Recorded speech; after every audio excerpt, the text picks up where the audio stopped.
अस्सलाम वालेकुम। आज का जो बेसिकली हमारा टॉपिक ऑफ स्टडी है वो कार्टिलेज, जिसको हम डिटेल में उसके कंपोजिशन, उसके सेल्स और उसके टाइप्स के बारे में हम स्टडी करेंगे। तो आए चले हम स्टार्ट करते हैं। फर्स्ट ऑफ ऑल, अगर आपसे कोई पूछता है कि भाई व्हाट इज कार्टिलेज, कार्टिलेज है क्या, तो आसान से लफ्जों में कार्टिलेज क्या है? Basically connective tissue. What is cartilage? Cartilage is a connective tissue. अब देखें हम कनेक्टिव टिश्यू किसको कहते हैं? एक ऐसा टिश्यू जिसके अंदर सेल्स कम हो, यानी कि less cells and more extra cellular materials. Cell के अलावा जो चीजें हैं वो उसके अंदर ज्यादा हो तो उन्हें हम कहते हैं कनेक्टिव टिश्यू। यानी कि मिसाल के तौर पर अगर हम कार्टिलेज की बात करते हैं तो कार्टिलेज के अंदर सेल्स कम होते हैं, फाइबर्स, प्रोटीन्स और दूसरी चीजें उसके अंदर क्या होती हैं? ज्यादा। दैट इज वाई हम कार्टिलेज को क्या कह सकते हैं? Connective tissue. अच्छा, अब देखें अगर हम कनेक्टिव टिश्यू के नेचर की बात करते हैं ना, तो कनेक्टिव टिश्यू कैसा होता है? सेमी सॉलिड, फ्लेक्सिबल, स्मूथ होता है, यानी कि अगर आप कार्टिलेज के ऊपर कोई चीज रखते हैं तो वो स्लिप कर सकता है। और टफ इन नेचर होता है। टफ का मतलब होता है बड़ा मजबूत होता है। ये हार्ड नहीं होता लेकिन मजबूत बहुत होता है। तो ये हमने नेचर की बात कर ली कि कार्टिलेज हमारा कैसा होता है? Semi solid, flexible, smooth, tough in nature होता है। अब दो इंपॉर्टेंट पॉइंट यहां पर कार्टिलेज से रिलेटेड। कार्टिलेज ए वेस्कुलर होता है। ए का मतलब क्या हो गया? एब्सेंट। और वेस्कुलर का मतलब क्या हो गया? ब्लड वेसल्स और लिम्फ, यानी कि लिम्फेटिक सिस्टम। यानी कि कार्टिलेज के अंदर ब्लड वेसल्स एब्सेंट होते हैं और लिम्फ भी उनके अंदर क्या होता है? एब्सेंट होता है। जब भी हम इसको क्या कह रहे हैं? ए वेस्कुलर।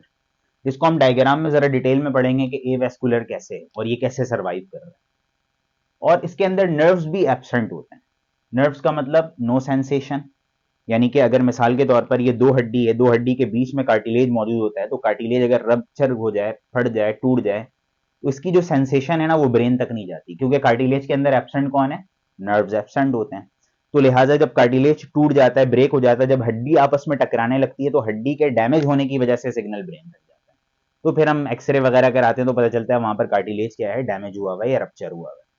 तो इट मीन्स नर्व्स क्या होता है? एब्सेंट होता है कार्टिलेज में। जब भी नो सेंसेशन, यहां से कोई सेंसेशन ब्रेन तक नहीं जाती। आई थिंक ये आपको समझ में आ गया होगा। नाउ अगर हम कंपोजिशन की तरफ मूव करते हैं कि भाई अगर हम कार्टिलेज के कंपोजिशन की बात करते हैं तो कार्टिलेज के अंदर क्या होता है? कार्टिलेज के अंदर सेल्स होते हैं, जो कि हमने ऑलरेडी पढ़ा कि सेल्स बहुत कम होते हैं। और एक्स्ट्रा सेलुलर मटेरियल्स होते हैं जिन्हें हम कहते हैं मैट्रिक्स, और मैट्रिक्स बहुत ज्यादा होते हैं। नाउ अगर हम मैट्रिक्स से स्टार्ट करते हैं तो कार्टिलेज के अंदर क्या क्या होता है? कोलेजन फाइबर, एक प्रोटीन है जिसको हम कहते हैं कोलेजन फाइबर, जिसको हम डायग्राम में जरा डिटेल में देखेंगे। और इलास्टिन फाइबर होते हैं, तो इलास्टिक फाइबर्स की वजह से वो क्या होता है? कार्टिलेज हमारा फ्लेक्सिबल होता है। और इसके अलावा कार्टिलेज के अंदर प्रोटियोग्लाइकन्स मौजूद होते हैं। अब नाम से ही आपको पता चल रहा होगा, प्रोटियो मीन्स हो गया प्रोटीन और ग्लाइकन मीन्स हो गया कार्बोहाइड्रेट, यानी कि प्रोटीन और कार्बोहाइड्रेट मौजूद होते हैं जिसको हम कहते हैं प्रोटियोग्लाइकन्स, या किसी किसी बुक में लिखा हुआ होता है ग्लाइकोज अमाइनो ग्लाइकन्स। तो यहां पर हमने मैट्रिक्स की बात कर ली कि सेल के अलावा जो मटेरियल्स होते हैं ना कार्टिलेज के अंदर, उन मटेरियल्स को हम मैट्रिक्स कहते हैं। और मैट्रिक्स में क्या क्या होता है? कोलेजन फाइबर एक प्रोटीन है, इलास्टिन फाइबर होता है जो कि कार्टिलेज को फ्लेक्सिबिलिटी प्रोवाइड करता है, और प्रोटियोग्लाइकन्स होते हैं, यानी कि प्रोटीन और कार्बोहाइड्रेट का मिक्सचर होता है, उसको हम कहते हैं प्रोटियोग्लाइकन्स, जिसका दूसरा नाम क्या है? ग्लाइकोज अमाइनो ग्लाइकन्स।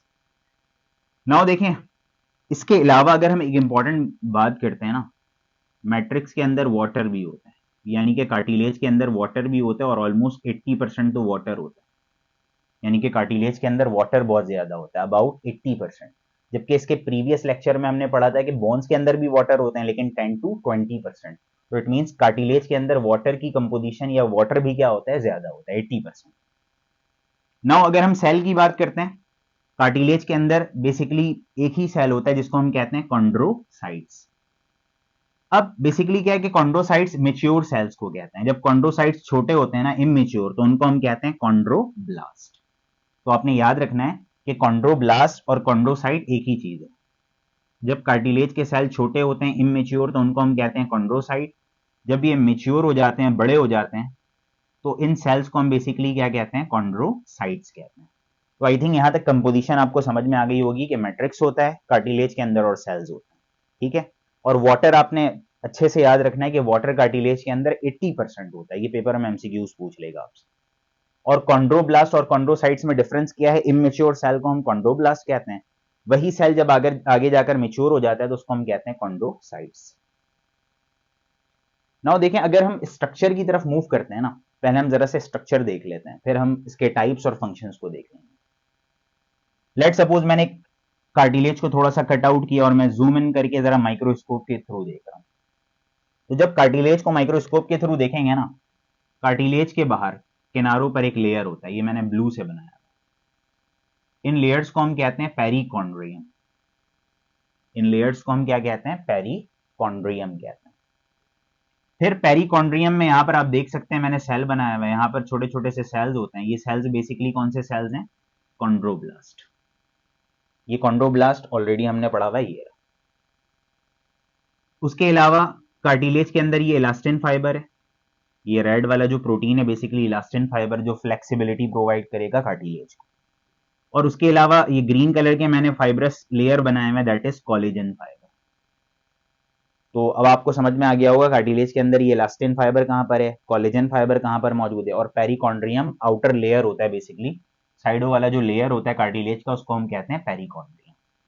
अब आमतौर पर क्या होता है कि ये जो कॉन्ड्रोब्लास्ट है, जब मिच्योर होता है, ये जब ये सेल मिच्योर होते हैं, तो मिच्योर होने का मतलब ये बड़े हो जाते हैं और इनके इर्द गिर्द एक लेयर बन जाती है, यानी कि एक कैविटी होती है, उस कैविटी के अंदर आ जाते हैं ये सारे सेल्स।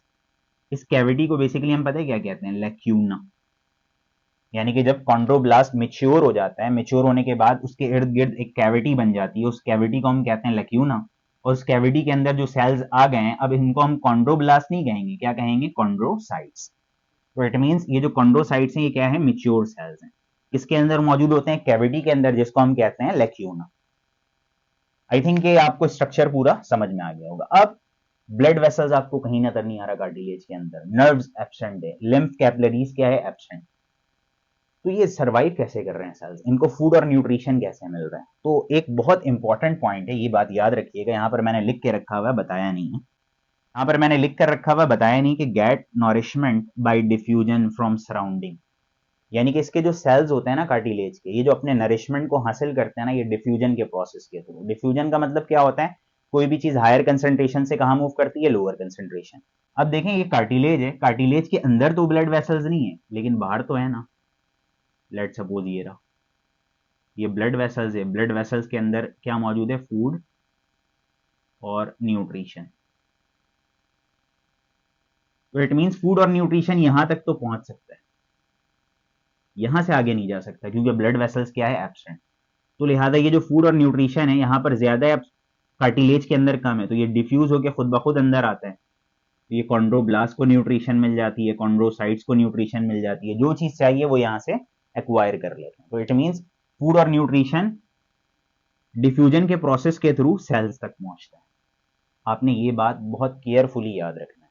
अगेन मैं दोबारा बता दे रहा कि लेट सपोज ये कार्टिलेज है, कार्टिलेज के अंदर ब्लड वेसल, सेंसेशन, नर्व सब एब्सेंट है, लेकिन कार्टिलेज के ऊपर तक तो मौजूद है ना ब्लड वेसल। ब्लड वेसल के अंदर क्या है? फूड और न्यूट्रिशन। ये फूड एंड न्यूट्रिशन जो अंदर तक जाता है कार्टिलेज के, ये डिफ्यूजन, ये डिफ्यूज होता हुआ अंदर आता है, सेल्स तक पहुंच जाता है। तो सेल्स को न्यूट्रिशन और फूड मिल जाती है, सेल सर्वाइव कर रहा होता है। तो बेसिकली आपने याद रखना है कि सेल्स जो है नरिशमेंट हासिल करते हैं by diffusion from their surrounding. Now देखें, अगर हम टाइप्स ऑफ कार्टिलेज की बात, कार्टिलेज के बेसिकली 3 टाइप्स होते हैं। एक को हम कहते हैं फिब्रो कार्टिलेज, एक को हम कहते हैं हाइलेन कार्टिलेज, और एक को हम कहते हैं इलास्टिक कार्टिलेज। अब इन तीनों में फर्क क्या है? फिब्रो कार्टिलेज बड़ा टफ होता है, मजबूत होता है, स्ट्रॉन्गेस्ट है, एंड लीस्ट फ्लेक्सिबल है। इसकी फ्लेक्सिबिलिटी क्या होती है? कम। इसको यानी कि बैंड वगैरह आप कम कर सकते हैं। और ये आमतौर पर कहां मौजूद होता है? अगर हम लोकेशन की बात करते हैं तो ये जो आपका वर्टिब्रल कॉलम है ना, यानी कि रीढ़ की हड्डी, लेट सपोज ये एक वर्टिब्रल कॉलम है, ये एक रीढ़ की हड्डी, ये दूसरी रीढ़ की हड्डी, इन दोनों वर्टिब्रल कॉलम के बीच में ये जो रबर जैसा कार्टिलेज है ना, इसको हम कहते हैं डिस्क। यहां पर यही लिखा हुआ है, डिस्क बिटवीन वर्टिब्रा। ये डिस्क बेसिकली क्या है? कार्टिलेज, जो कि क्या करता है? कुशन लाइक इफेक्ट देता है, एक वर्टिब्रल कॉलम को दूसरे वर्टिब्रल कॉलम से रगड़ खाने नहीं देता या डैमेज होने नहीं देता। तो इट मींस हमारे वर्टिब्रल कॉलम के, हर एक वर्टिब्रल कॉलम के बीच में जो डिस्क है ना, वो बेसिकली कार्टिलेज है, और उस कार्टिलेज को हम क्या कहेंगे? Fibro cartilage. आई थिंक यहां तक आपको समझ में आ गया होगा। हाइलेन कार्टिलेज, हाइलेन कार्टिलेज क्या होता है कि बहुत ज्यादा कॉमन है, ये सबसे आपसे पेपर में एमसीक्यूज पूछ ले कि मोस्ट कॉमन कार्टिलेज आपके बॉडी के अंदर कौन सा है, वो बेसिकली हाइलन कार्टिलेज है। स्लिपरी होता है बहुत ज्यादा, यानी कि कोई भी चीज रखेंगे तो वो स्लिप आउट कर जाएगा। और स्मूथ होता है, यानी कि सरफेस जो इसका बिल्कुल स्मूथ होता है, इसी वजह से ये क्या है, बेसिकली स्लिपरी। बट टफ होता है, मजबूत होता है। अब इसकी लोकेशन की अगर हम बात कर लें तो अक्सर क्या होता है, लेट सपोज कंसीडर कर लेते हैं ये एक बोन है, हड्डियों के ऊपर जो है ना कार्टिलेज होता है, हड्डियों के ऊपर कार्टिलेज होता है। लेट सपोज एक बोन यहां से आ रहा है, हड्डियों के किनारों पर जो कार्टिलेज है ना उसको हम कहते हैं बेसिकली आर्टिक्यूलर कार्टिलेज, जो दोनों हड्डियों को आपस में टकराने नहीं देगा, रगड़ खाने नहीं देगा, स्लिपरी है, मूवमेंट इजीली हो जाएगी। तो इट मीन्स हड्डियों के किनारे को हड्डियों के किनारे वाले कार्टिलेज को हम क्या कहते हैं, आर्टिक्यूलर कार्टिलेज। छोटे बच्चों के जो बोन्स होते हैं वो सॉफ्ट होते हैं, आप जानते हैं, यानी कि बल्कि बोन्स नहीं होते हैं छोटे बच्चों के अंदर, कार्टिलेज ही होते हैं। और वो कौन से कार्टिलेज होते हैं, हाइलन कार्टिलेज होते हैं। उसके अलावा हमारे रिब्स और स्टर्नम, यानी कि जो पसलियां हैं वो हमारे, ये जो सामने वाली हड्डी है इसको हम स्टर्नम कहते हैं, ये रिब्स जो अगर स्टर्नम से जुड़ती है by the help of cartilage, उस कार्टिलेज को भी हम क्या कहते हैं, हाइलन कार्टिलेज कहते हैं। और उसके अलावा हमारी जो ट्रैकिया है, यानी कि जो सांस की नाली है उसे हम कहते हैं ट्रैकिया, और नेजल पैसेज है, यानी कि नोज वाला जो पूरा रास्ता है वो भी किसका बना हुआ होता है, हाइलन कार्टिलेज का। अब थर्ड टाइप है बेसिकली इलास्टिक कार्टिलेज। अगर हम इलास्टिक कार्टिलेज की बात करते हैं ना तो मोस्ट फ्लेक्सिबल है, इसकी फ्लेक्सिबिलिटी क्या होती है, ज्यादा, और ये बाउंस बैक होता है अपने ओरिजिनल पोजीशन पे। बाउंस बैक का मतलब मैं यहां पर आपको समझा रहा हूं। लोकेशन की अगर हम बात करते हैं, जैसे एयर और एपिग्लॉटिस, ये आपका एयर है ना, पिन्ना, क्या होता है कि अगर आप कान को दबा दें, इस तरह प्रेस कर दें, फिर आप छोड़ें, दोबारा अपनी ओरिजिनल पोजीशन पर आ गया, तो इट मींस बाउंस बैक कर सकता है ओरिजिनल पोजीशन पर। और इसकी फ्लेक्सिबिलिटी आप देख रहे हैं बहुत ज्यादा है, तो मोस्ट फ्लेक्सिबल है। और एपिग्लॉटिस, एपिग्लॉटिस क्या है, एक फ्लैप लाइक स्ट्रक्चर होता है। जब आप खाना खाते हैं तो वो सांस की नाली को बंद कर देता है, जब आप सांस लेते हैं तो वो खाने की नाली को बंद कर देता है, ताकि वन वे मूवमेंट हो। तो एपिग्लॉटिस भी बेसिकली क्या है, इलास्टिक कार्टिलेज। नाउ अब अगर हम फंक्शन की बात करते हैं कि कार्टिलेज हमने पढ़ लिया, सारी चीजें हो गई, इसका काम क्या है। अब हड्डियों के दरमियान क्या है, हम मूव कर रहे हैं, रनिंग कर रहे हैं, दौड़ रहे हैं, जंप कर रहे हैं, तो हड्डी आपस में टकरा सकती है। तो टकराती इसलिए नहीं है कि हड्डियों के बीच में क्या है, कार्टिलेज, जो कि एब्जॉर्ब कर ले रहा है उस शॉक को, तो एब्जॉर्ब करता है शॉक को, हड्डियों को टकराने से क्या करता है, बचाता है। दूसरा, अब हमने पढ़ा कि हड्डियों के किनारे पर जो कार्टिलेज है वो स्लिपरी है, ताकि हड्डी आराम से क्या कर सके, मूव कर सके, और फ्रिक्शन इसका क्या हो जाए, रिड्यूस। तो इट मीन्स किसका काम कर रहा है, रिड्यूसिंग फ्रिक्शन का काम कर रहा है।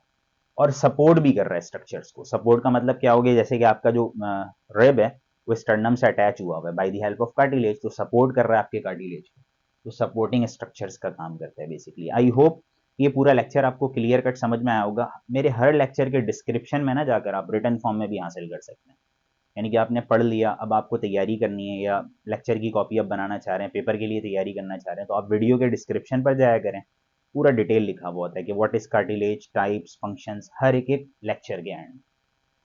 तो अगर आप हमारे इस चैनल पर नए हैं तो इस चैनल को जरूर सब्सक्राइब करें, लोगों तक शेयर्स करें, ताकि इसकी रीच व्यूअर्स तक पॉसिबल हो सके। तो नेक्स्ट लेक्चर तक के लिए इजाजत दें, अपना बड़ा ख्याल रखिएगा।